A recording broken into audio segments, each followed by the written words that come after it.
Show me what community looks like. This is what community looks like. Show me what community looks like. This is what community looks like. Show me what community looks like. This is what community looks like. Show me what community looks like. This is what community looks like. Show me what community looks like. This is what community looks like. What do we want?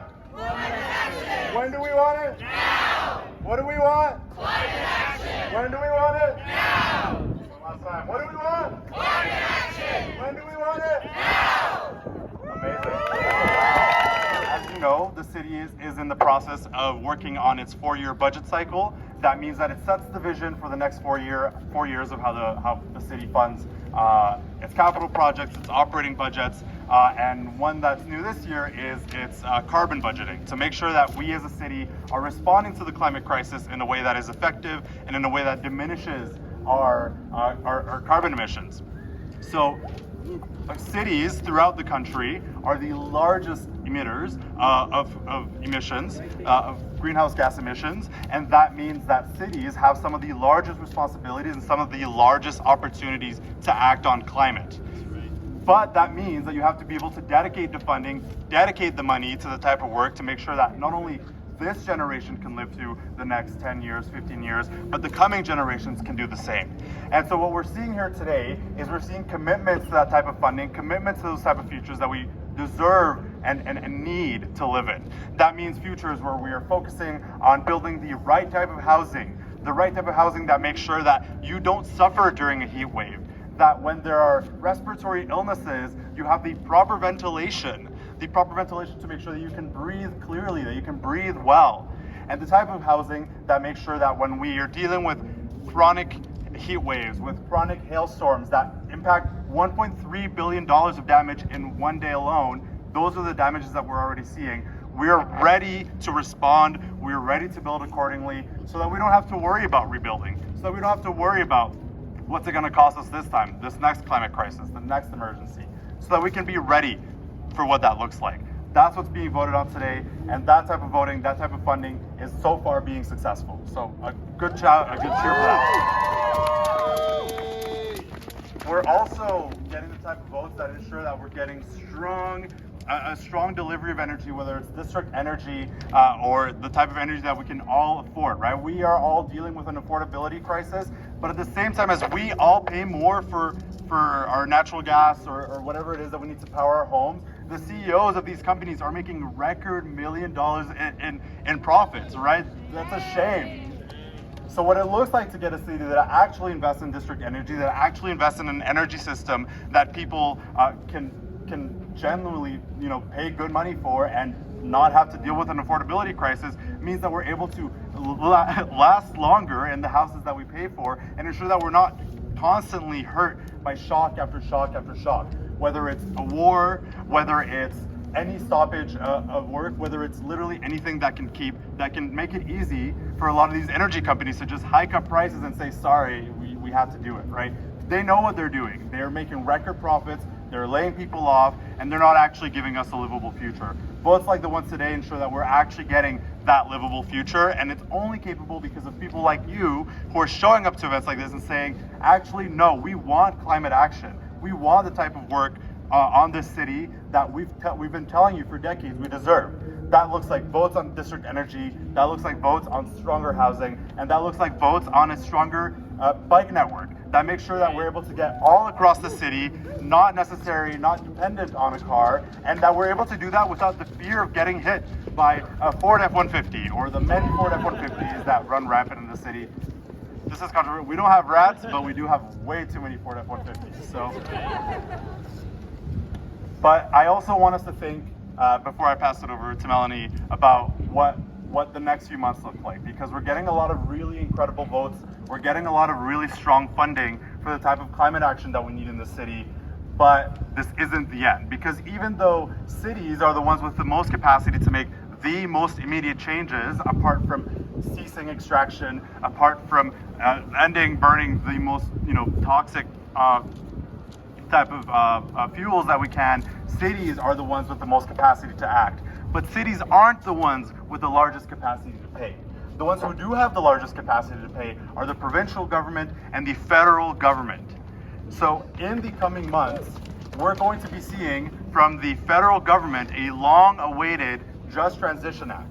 And what a Just Transition Act can do is tell people in Alberta, tell people in Newfoundland and Labrador, tell people in Saskatchewan, we know that your livelihoods right now depend on extraction, and we want to tell you and we want to show you just what that transition looks like. Not a transition that leaves thousands jobless with the exact same problems that we're trying to respond now, but a transition that tells people your life can be better, your life can be more affordable, your life can mean that you don't have to leave your children for 2 weeks at a time and see them for 2 days, right?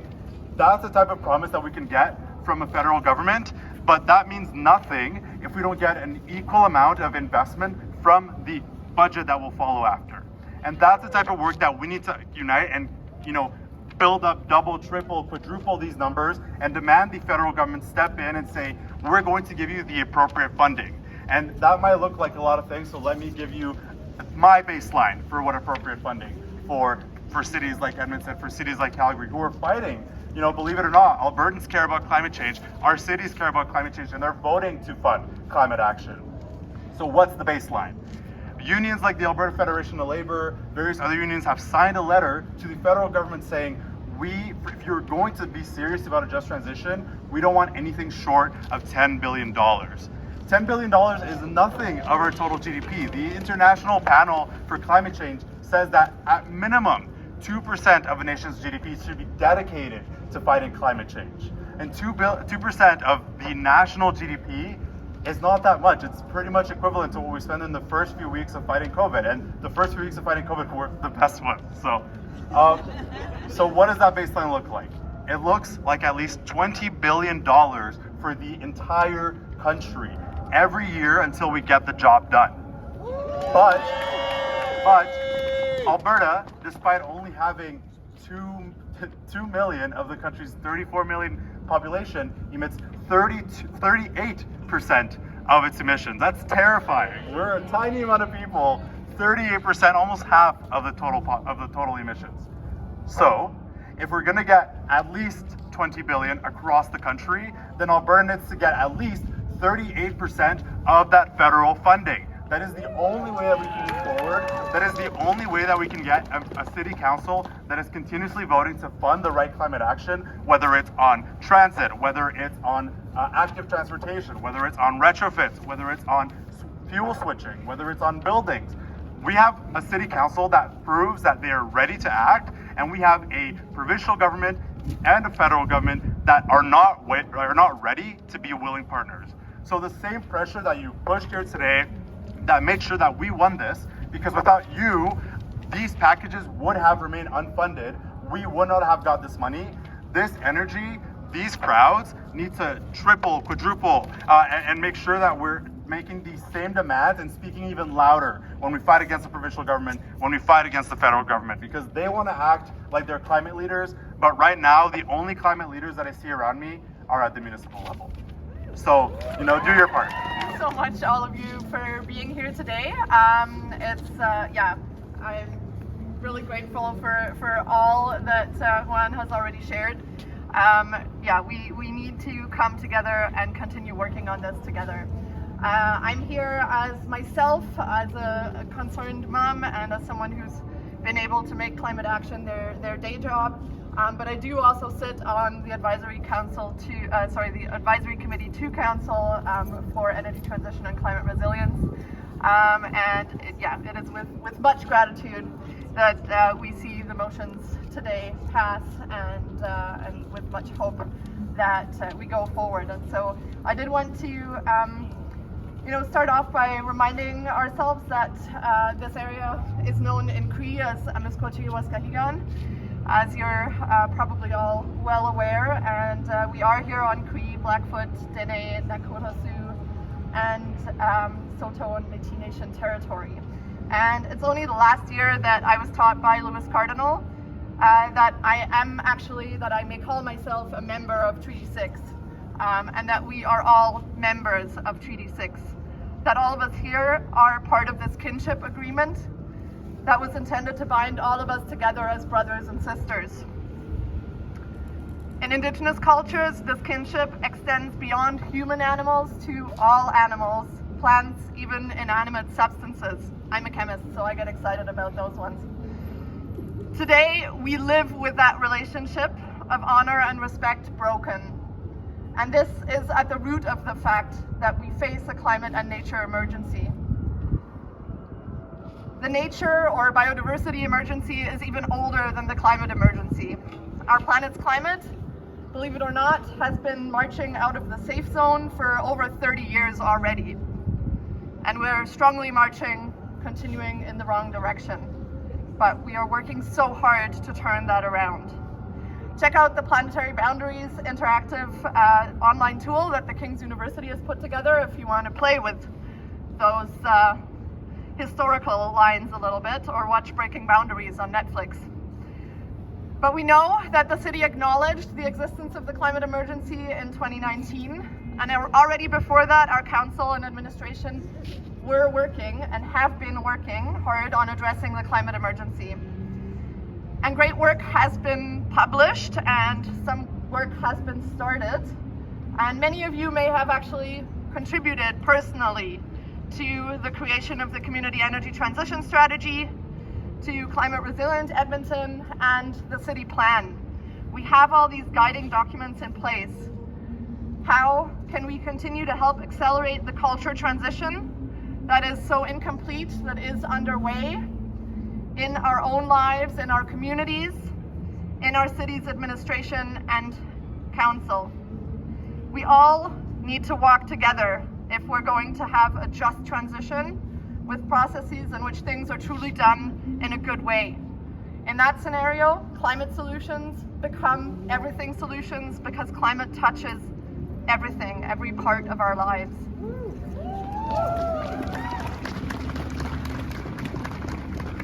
And so I'm excited that all of you are out here today, and that many more would have wished to be able to be here and are doing that work in their communities, in their own lives, to bring those conversations forward.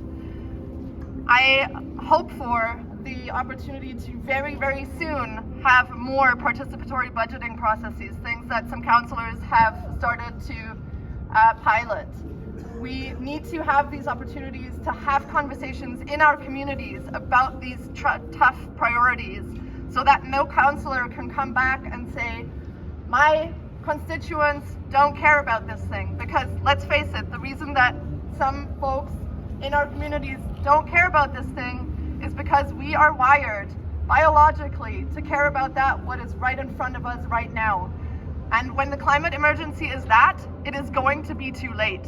We need our leaders, we need our councillors to take that role of having the knowledge, of bringing that understanding, and of engaging and listening to their constituents, while also gently and kindly offering the opportunity to face the climate emergency and to face the opportunities that we have here to build better communities, healthier communities, more affordable communities, those kinds of communities in which we want to enjoy our life and grow old in this beautiful city. Thank you. So I don't have a lot to add. I just want to talk tactics for a second. So we saw some big wins here today, but we have to hold those wins. We have to hold that ground. That means I need you to go to your community leagues, go to your neighborhoods, talk to your neighbors, make sure they're on board, keep them on board, keep growing, talking about why this is so important, that why we're doing what we're doing. You're going to see over the next few weeks, even maybe this afternoon, you're going to see some negative news stories. You're going to hear the naysayers. You're going to hear people coming out and trying to divide us and saying, oh, but what about the unhoused crisis? Why are we spending money on bike lanes? What about children in poverty? Why are we spending money on climate? You're going to see this division happening now. And I want to inoculate you against that and make sure that you can push back and you can stand up and say, no, these things are connected. The human rights crisis, the injustices, the climate crisis, all of this is connected, and we need a response accordingly. I want to thank you. We've received as councillors thousands, I'm not joking, thousands of emails about climate, about housing, about bikes, about buses, and that's on you. And I know it really swayed all of us, and it allowed us to be a little more bolder. But I also want to caution that we're only halfway there. The bike plan requires $200 million to be completed by 2030. And what we got today was only a half measure, $100 million.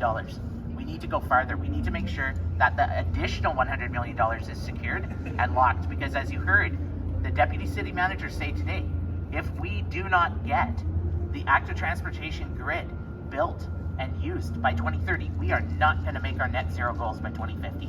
We're talking about a mode shift going forward for Edmontonians, and that means we have to keep up this pressure. We have to keep investing. And as Juan and others said, right now the city doesn't have the money. We're almost at our debt room. That's why it's critical. We have a federal government minister, Randy Boissneau, right here in Edmonton Centre as our MP. He has his fingers on the purse strings to billions of dollars. They announced an active transportation fund for $500 million. We need them to quintuple that. And we need that money to get to cities as soon as possible, because we showed you today there's the political will here from councillors. We need the funding now to make it happen. So thanks for coming out. Thanks for your support. Keep up the pressure. Keep having the meetings. Can I just make a comment that it's not just about the bike lanes and that, it is about the active transportation, so that it is for all Edmontonians to connect one another.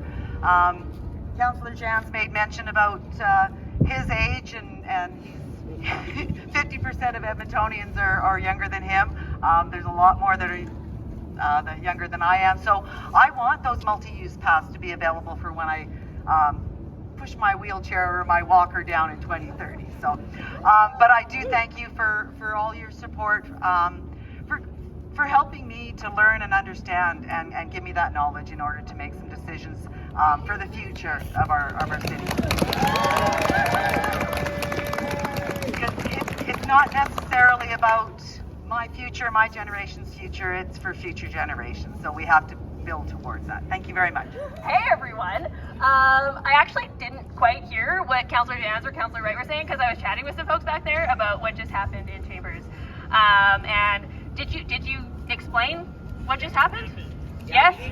Okay, excellent. But yeah, so we just had a council discussion. Mayor Sohi put forward an omnibus motion, and we got support so far for some really significant dollars towards bike infrastructure. Woohoo! $100 million, which is fantastic. Green building retrofits, BRT, so dedicated transit priority lanes. I mean, we could go on. There's actually a really long list, and when I first looked at the budget, the two biggest gaps were around affordable housing and climate. And to see those starting to be addressed this early on in the budget process is really, really encouraging. But we need your support. We need you to continue pushing. And I'm so happy to see all of you out here today. And maybe you can stick around and come hang out in Chambers with us too.